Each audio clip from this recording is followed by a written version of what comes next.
Good evening. This is California Convictions with my unscheduled live stream. I said I wanted to do an extra one this week, and I guess this is it. Wanted to thank everybody who took the time to listen to what I'm going to talk about. Today, I'm hoping to speak about the relationship you develop with your cellie. I think that it's something that's going to be difficult for people to understand who haven't done time or been in some kind of environment where they were just in a room with somebody all day, every day. I suppose there are situations like that in the military and even some jobs where you're just in a room with the guy 24 hours a day, 7 days a week. But by and large, it's not something that most people experience. Even married couples, they're not together 24 hours a day, 7 days a week, not even 1 week out of the marriage. You cook meals separately, or you go for a walk separately. Heck, I'm sure you use the restroom separately. Not Cellies. Every meal you eat, that dude's eating the same meal or something really similar. You might give him some of yours, or you might have some of his. Similarly, he gets a bad letter. Oh, you lose sleep over it. Your Cellie's dog died, his girl left him, whatever it is. What can I do to make him feel better? He's down there crying and makes you feel bad too. Empathy is a real thing, and whenever you're in that little... I'm told that my audio has a slight echo, and so I'm looking away from my screen to make sure that I don't have anything... My audio had a slight echo because I had two speakers going. I hope everybody was able to understand everything I've said so far. Essentially, I'm speaking about Cellies and the relationship that you develop with somebody whenever you're locked in a room with them just all day, every day. I believe the audio should be cleared up now if somebody can give me a check-in, but the first Cellie I had was a dude named Blankie, and it was an interesting thing because I honestly didn't like him. And I don't mean that I disliked him, like he was a slimy, evil person who I just couldn't wait to get away from. He didn't seem like somebody I wanted to spend my time around. He was a little bit of a user, a little bit of a sneak thief, kind of a snake. But that said, this is prison. That's 3/4 of the population. It's an easy way to get sent to prison, is to be a little bit of a user, a little bit of a sneak thief, a little bit of a snake. But no matter how long I lived with him, and I was with him for maybe a month, 2, I just never quite got comfortable being around him. It's a strange thing to be in a room all day, and I'm going to say it again, 24 hours a day, 7 days a week. Whenever you're on lockdown, you're going to leave that cell 3 times in a week, every 3rd day. So Monday, Thursday, and then Monday again. That's for 15 minutes to shower. And if we're really being honest, most of the time, you're going to end up in the shower with your cellie because the cops are trying to make things go fast. So they'll say, hey, you guys don't mind sharing a shower, do you? You're Cellies. And you're not going to argue with the cops. You're just going to go get in that shower. So you actually go months, and I'm sure some people have went years without being outside of this guy's presence. It makes for strange relationships. I knew one dude, and he had a rule. It didn't matter how much he liked his cellie, how well they got along. 3 months he'd put in, he wanted a new cellie. It was kind of weird. I asked him, hey Frank, why only 3 months? And everybody knew this was a rule, and he explained that he didn't like getting too close to somebody. That you live with somebody for too long, and then something goes wrong, and you got to smash their face into the concrete or something crazy like that. You have nightmares about it. And so he was preemptive. Seems to me that that's a pretty good way to ensure that eventually you're going to have a problem with the cellie and have to smash his face into that proverbial concrete if you're just every 3 months getting a new one and a new one and a new one.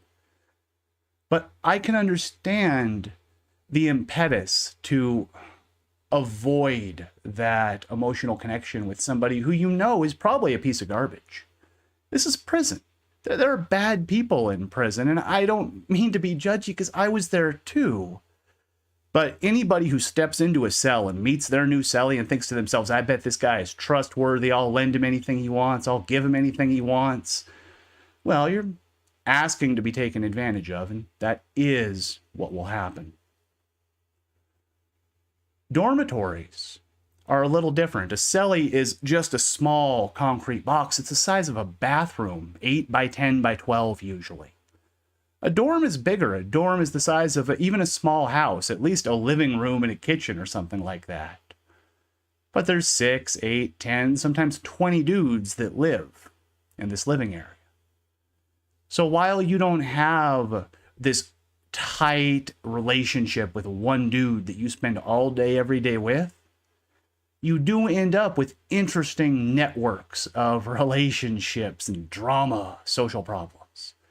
You lock 8 dudes, 10 dudes, 20 dudes in a little room and tell them work it out. It gets crazy.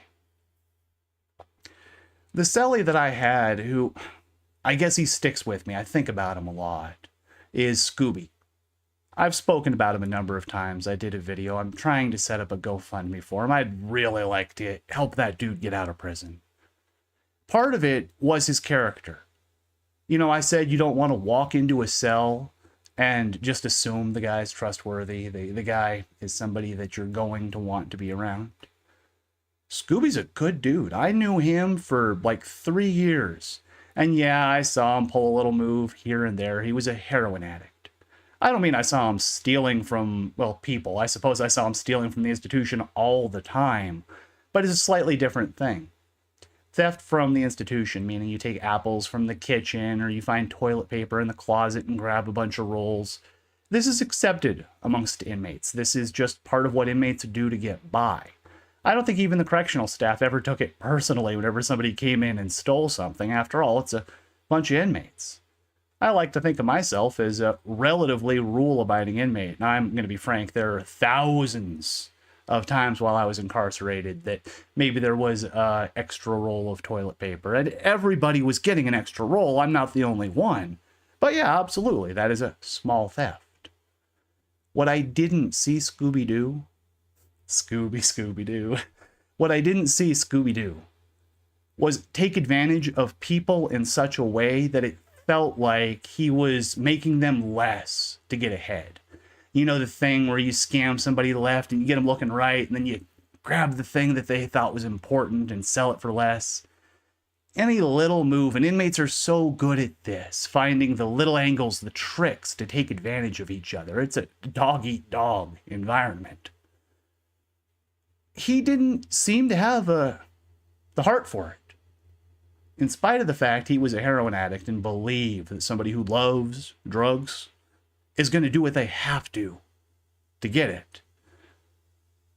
I never saw him reveling in the environment, really taking all those sneaky snake moves and finding joy in them.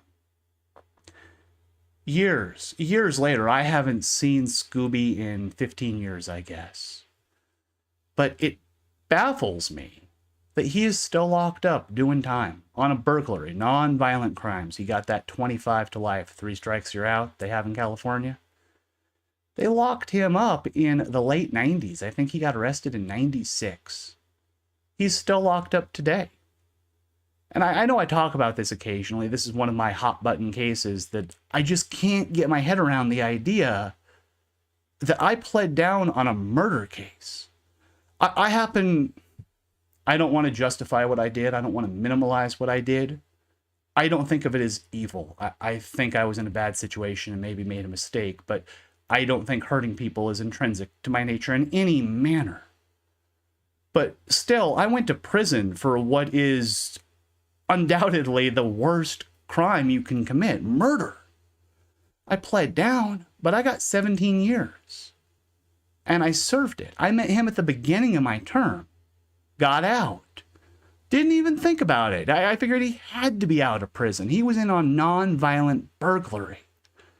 And then after I finished my parole, I figured I'd look him up. Googled him. Still in prison today. I did It just bothers me the dude's still locked up. I've been working on his GoFundMe this afternoon, and I guess it's in my head. I said I was going to speak about Cellies in general and the relationships that they develop, but I appear to have tangented to speaking about Cellies in specific. I've said before, I had a Cellie who we got along fine and whom I liked insofar as we were okay, we were friendly, in the same way that Blankie, I could not click with him. I clicked with Brandon just fine. There's no audio? Okay, I'm gonna need some. I have no audio, I'm told. I just had somebody come in and tell me that I'm not broadcasting audio. The problem is that I have everything on my computer telling me that you can hear me fine. So I'm just going to assume that that is a technical error from my production assistant, my wife, who does such a great job, and that maybe it's her computer that has no audio. Yeah, okay, Vegas prison stories can hear me, Cellies. Sorry for all the technical malfunctions this evening, and thank you so much for everybody hanging in with me.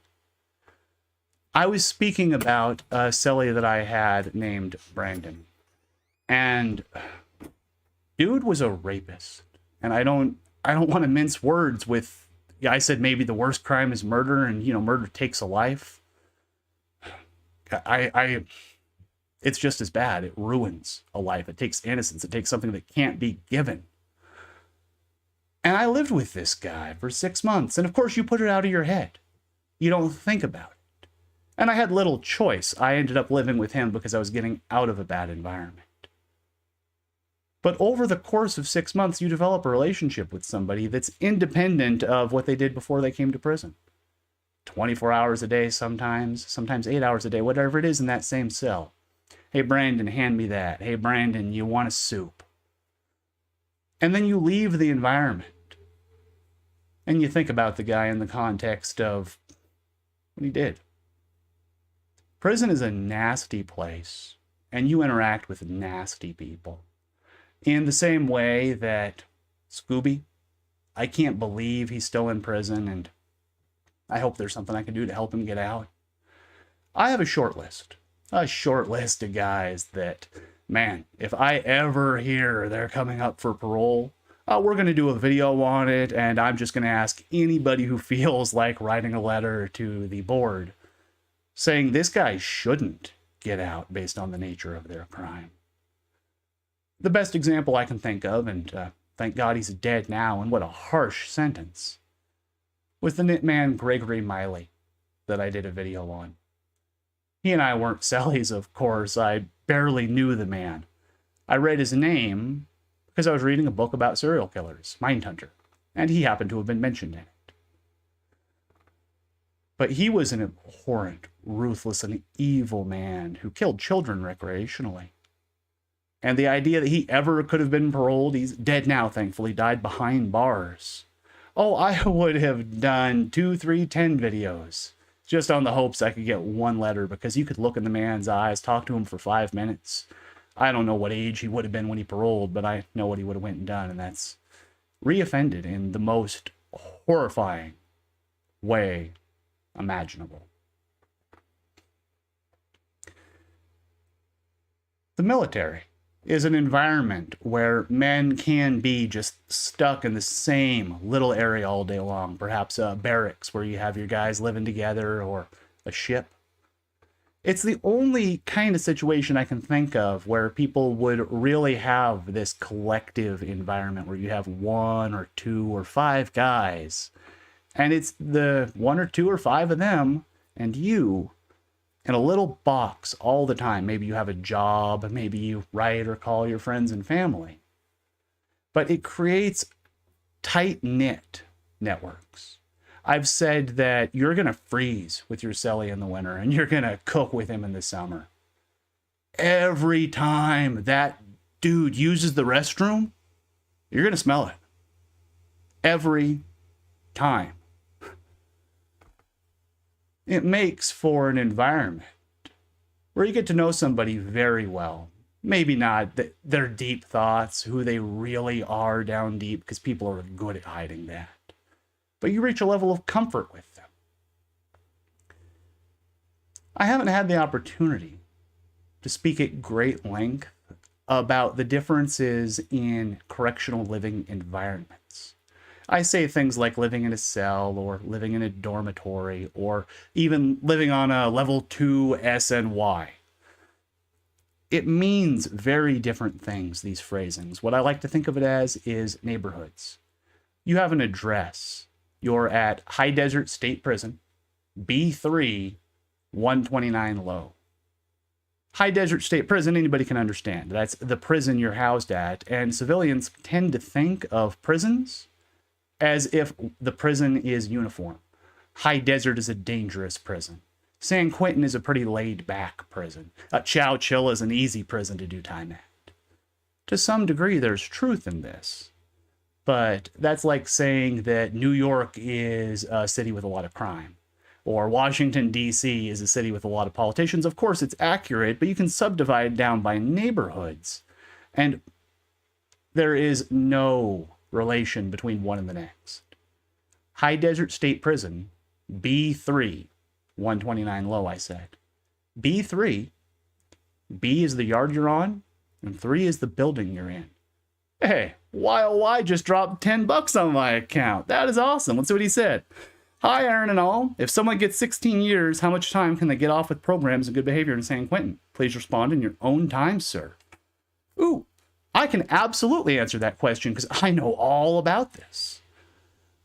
You're able to get about half of your time off if you really work with all the programs they currently have available as of about a year and a half ago, which is the last time I looked into it. You first have to not get in any trouble, because if you get in trouble, they'll give you more time.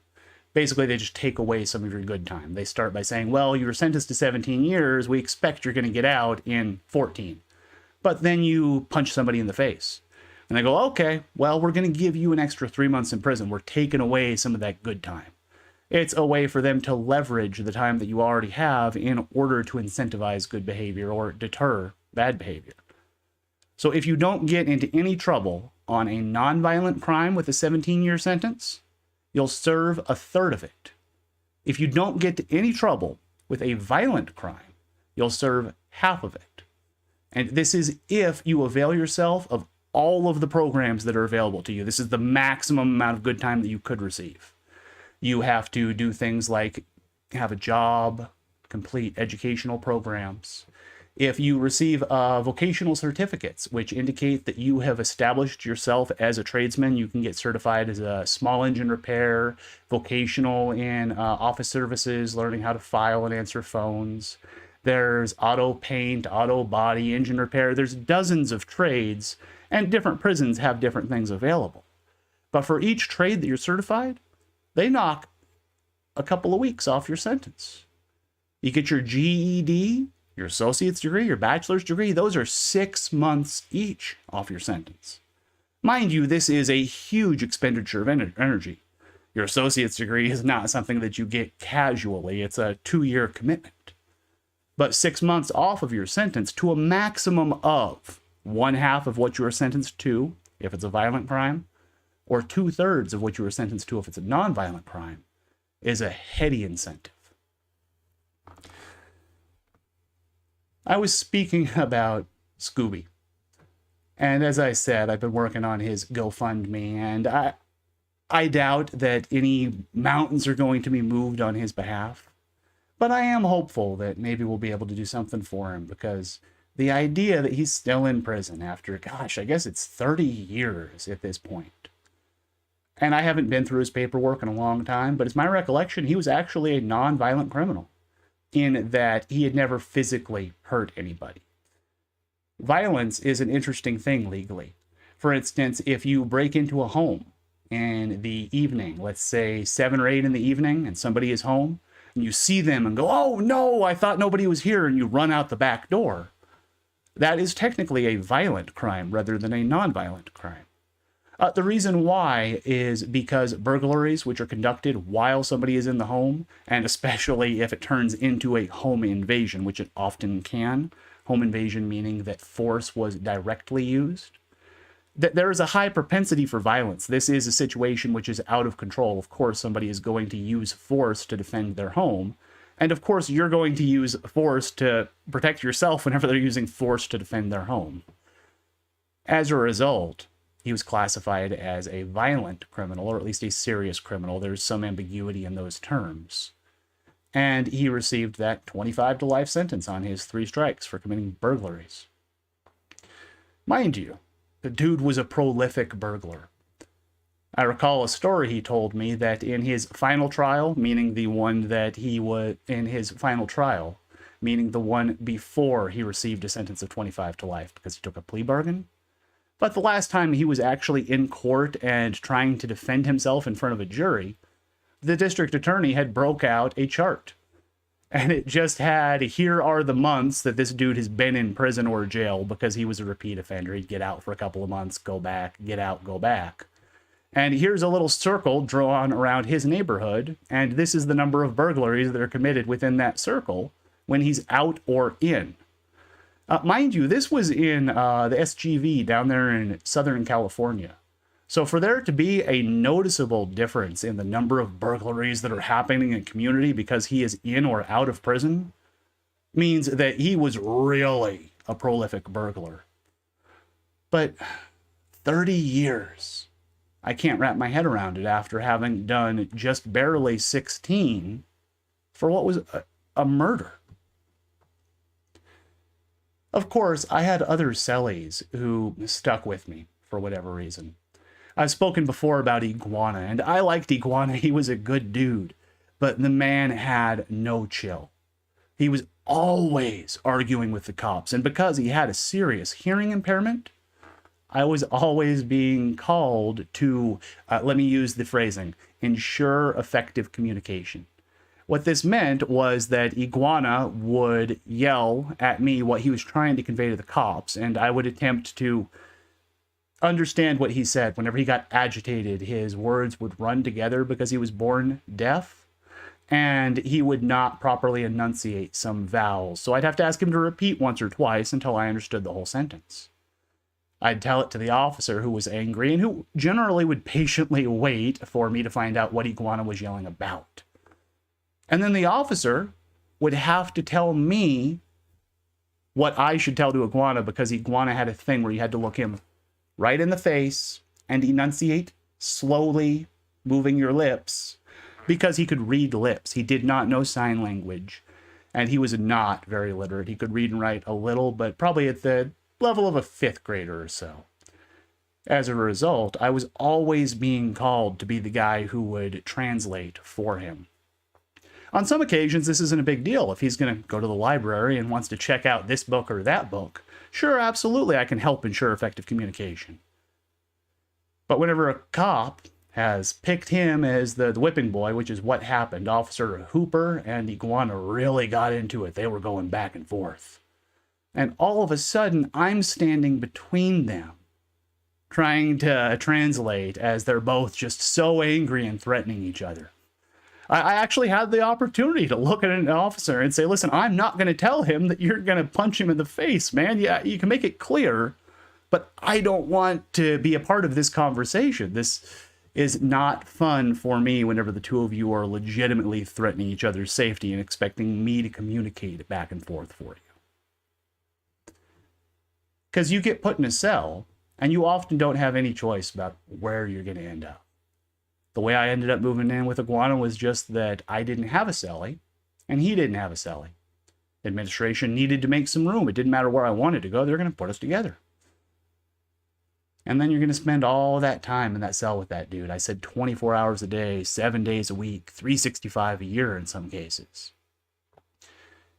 It is a baffling idea that you can go from never having met somebody to a week later having spent a whole week, just in their presence getting to know them. I'm not complaining. Many prisons have the exact opposite. You spend the whole time in solitary. You don't have interaction with other inmates. People go mad. Robert Stroud, more commonly known as the Birdman of Alcatraz, is a record holder in the United States for having served the most time in solitary. He's dead now, of course. I believe he died in the early 70s. But he had over 30 years in solitary. You see, he had killed a police officer in Alaska a long time ago. I think it was the 20s or the 30s or something like that. And he got a life sentence, as was often the case. Except that then, while incarcerated, he had killed another officer, a guard. There were mitigating factors in both of these murders. A strong case can be made for self-defense of one type or another. But the administration elected to put him on indefinite solitary confinement. The gentleman served over 30 years in solitary. He's most famous as the Birdman, because while he was incarcerated at Leavenworth, he got a collection of canaries. The warden at one point even expanded his cell into the next cell so there would be a place to keep all of his canaries, because he bred them and cared for them and gained some notoriety or even fame as a canary expert. He cured diseases that canaries got and wrote books on them.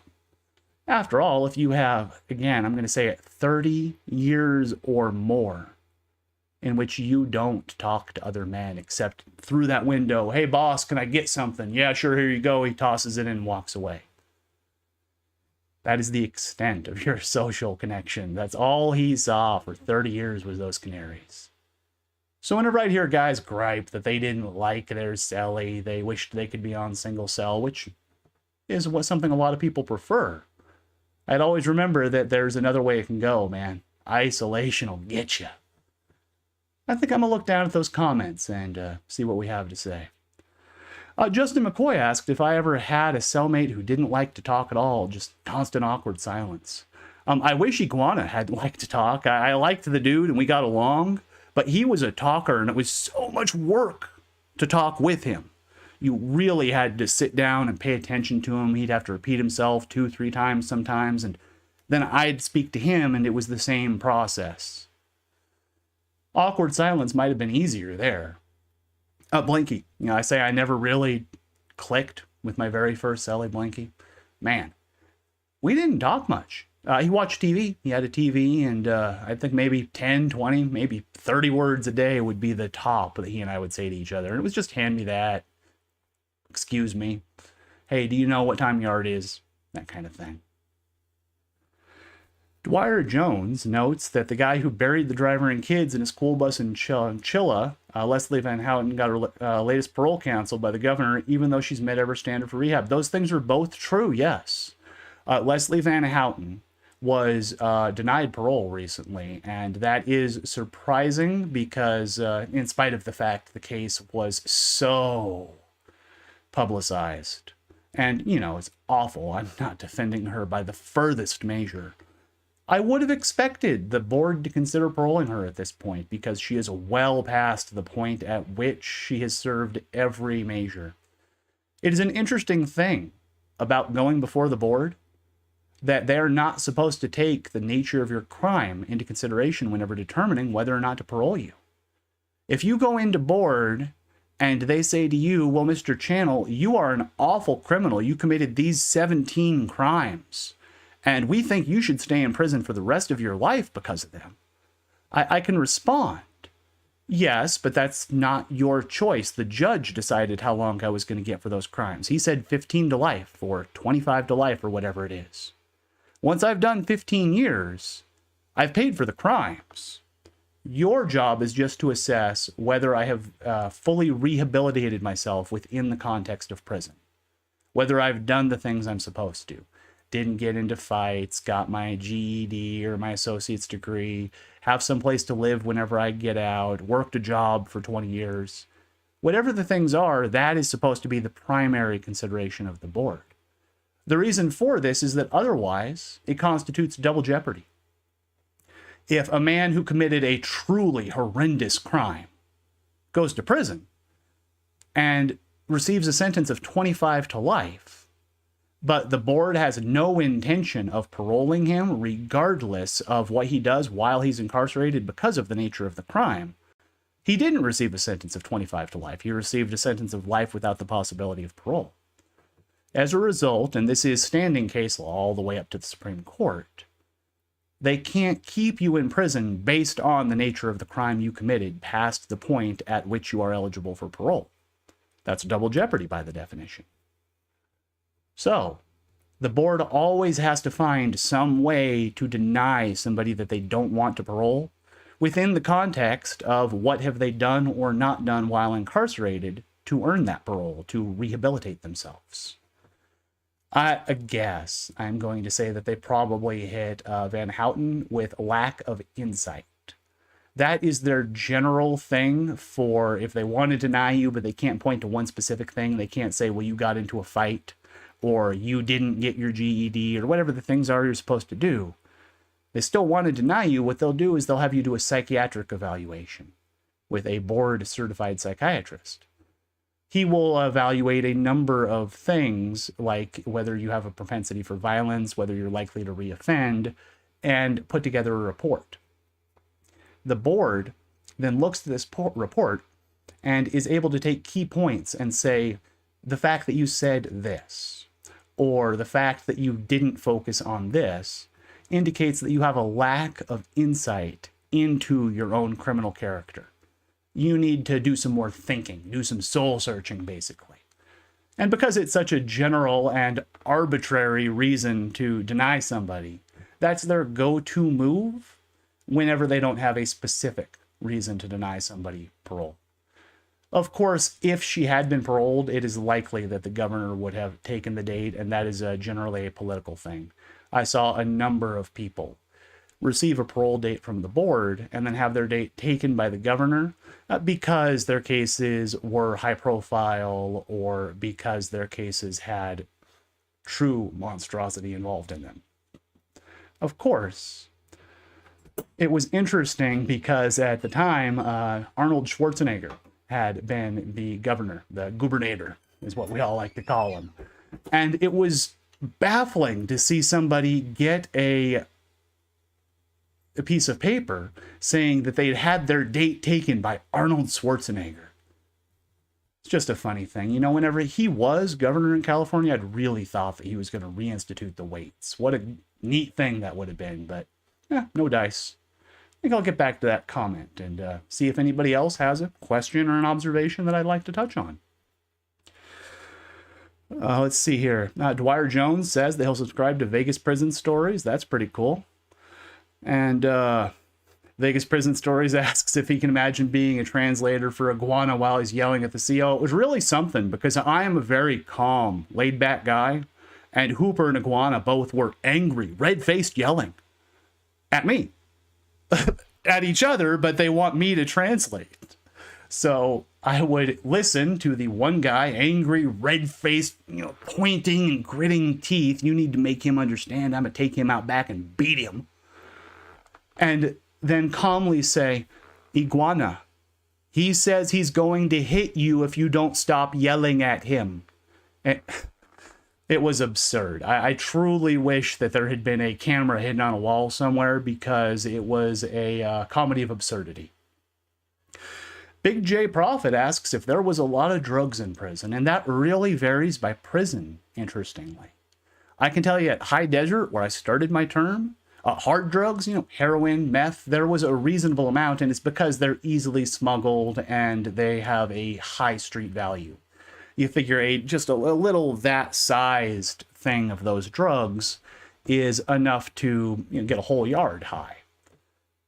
Other drugs, like marijuana, for instance, I used to joke that you need to have a friend just to get ripped off if you wanted to buy weed at High Desert, because it was way up north, and so there were a lot fewer drugs, and the ones which are going to be prioritized are the ones to which people are truly addicted. Then later in my term, whenever I came down south and did my time in Chino and SADF, drugs everywhere. I saw more drugs and more drug people in prison than I ever did in the real world, which I suppose has more to do with where I was in the real world than where I was in prison. Big J Prophet says, God bless you, Aaron. And Diego Kalak asks if I had any interaction with Native Americans. I had quite a bit of interaction with Native Americans, actually. One of my things that I was most interested in was prison legal stuff and the rights that inmates had. And the natives had won a very important lawsuit. It was called RLUPA, the Religious Land Use and Practices Act. In it, the Supreme Court had codified a number of rights that inmates had, such as the natives' right to have a small area set aside on an exercise yard or outside of the grounds, which they could do their rituals in, which other people would not interfere with. So they had a small sweat lodge set up and things like that. Interestingly, non-native, by which I mean they were not genetically native, people were allowed to attend the religious ceremonies with the natives if everybody was amenable to it. I never did attend a sweat at the prison, but I had a number of acquaintances who did. As I understand it, it was not that entertaining of a process. My good native friend Shadow described it as 40 dudes nuts to butts griping about prison, but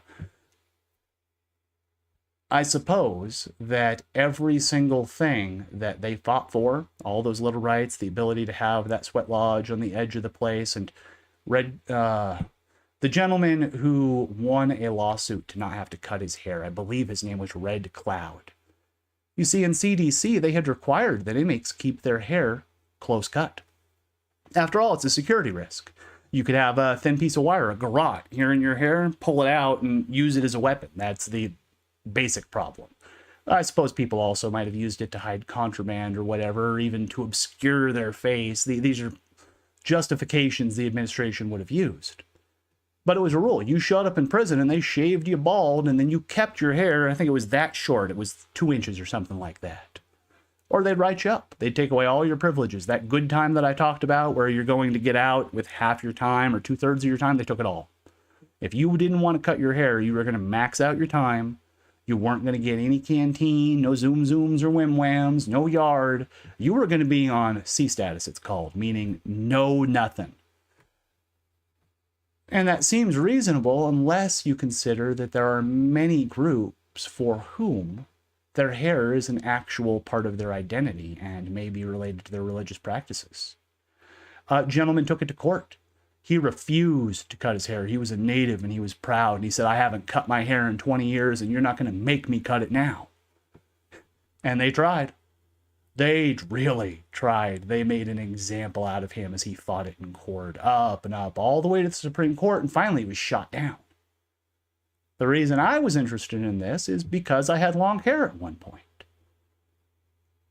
He won that right for all the other inmates, that if you could make a reasonable case that you wanted to have long hair for whatever reason, then they wouldn't come in and shave it unless there was an actual security threat. I suppose if you had hit a garrote in your hair, then they would reconsider. Diego Calac asks about getting sage in prison, and absolutely. They allow inmates not only to have sage, but the Native American inmates on some occasions are actually allowed to smoke tobacco as part of their religious practices. They are the only group which is allowed to do this, and it is in very specific circumstances. It's not like they give everybody a pack of cigarettes and a lighter. They have a ceremonial pipe and ceremonial tobacco, and it's smoked at the sweat lodge on specific occasions. That said, it's an example of a set of rules which is bent a little bit, I suppose, in order to accommodate the religious beliefs and practices which, to all indications, are sincerely held by the people doing it.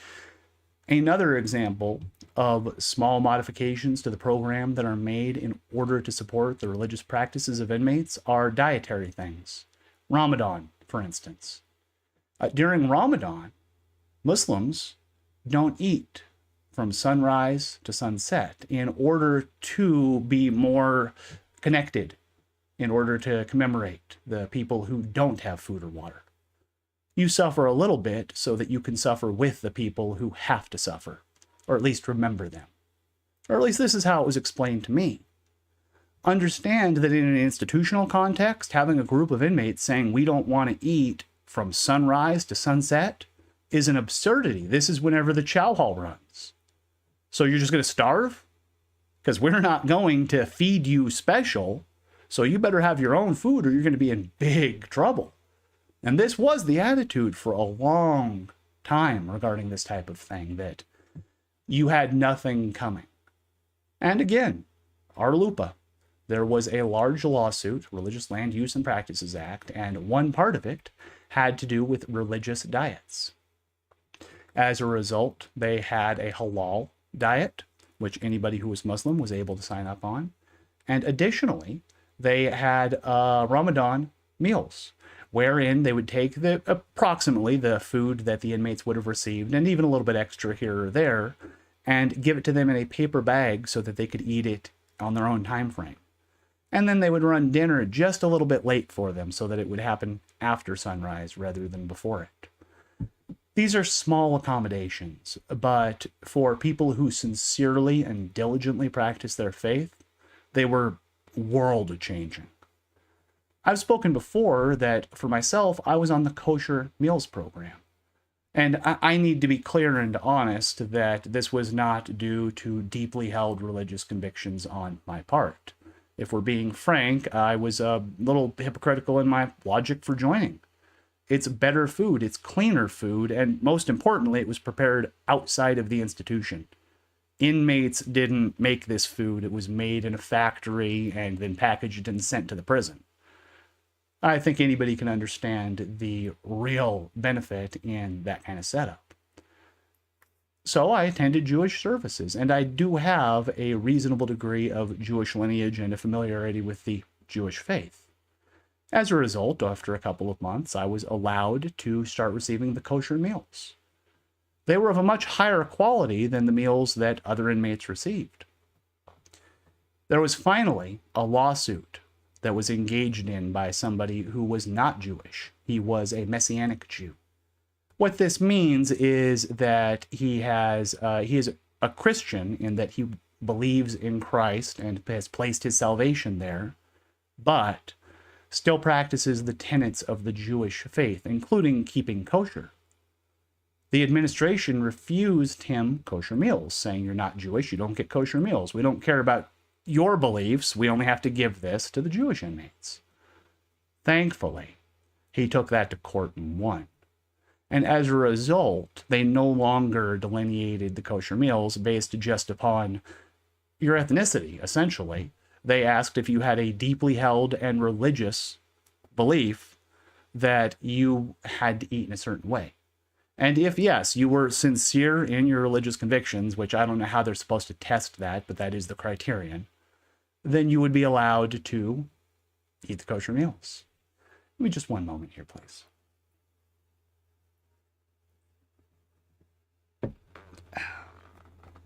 Diego Kalek notes that he would hate to have to cut his hair. Whenever I was incarcerated, you saw a lot of guys with longer hair. I guess in the 90s, nobody had long hair. It was like the one guy on the yard who was on C status all the time. But by the time that I arrived in the early 2000s, 2002, 2003, there were plenty of guys that had long hair.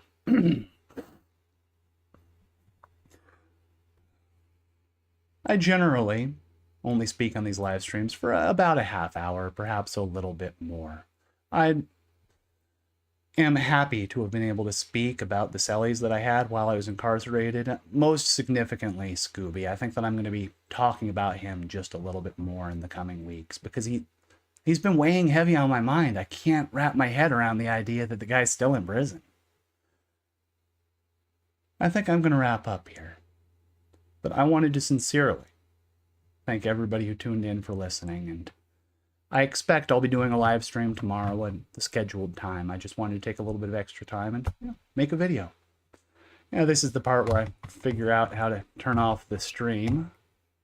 And thank you for listening.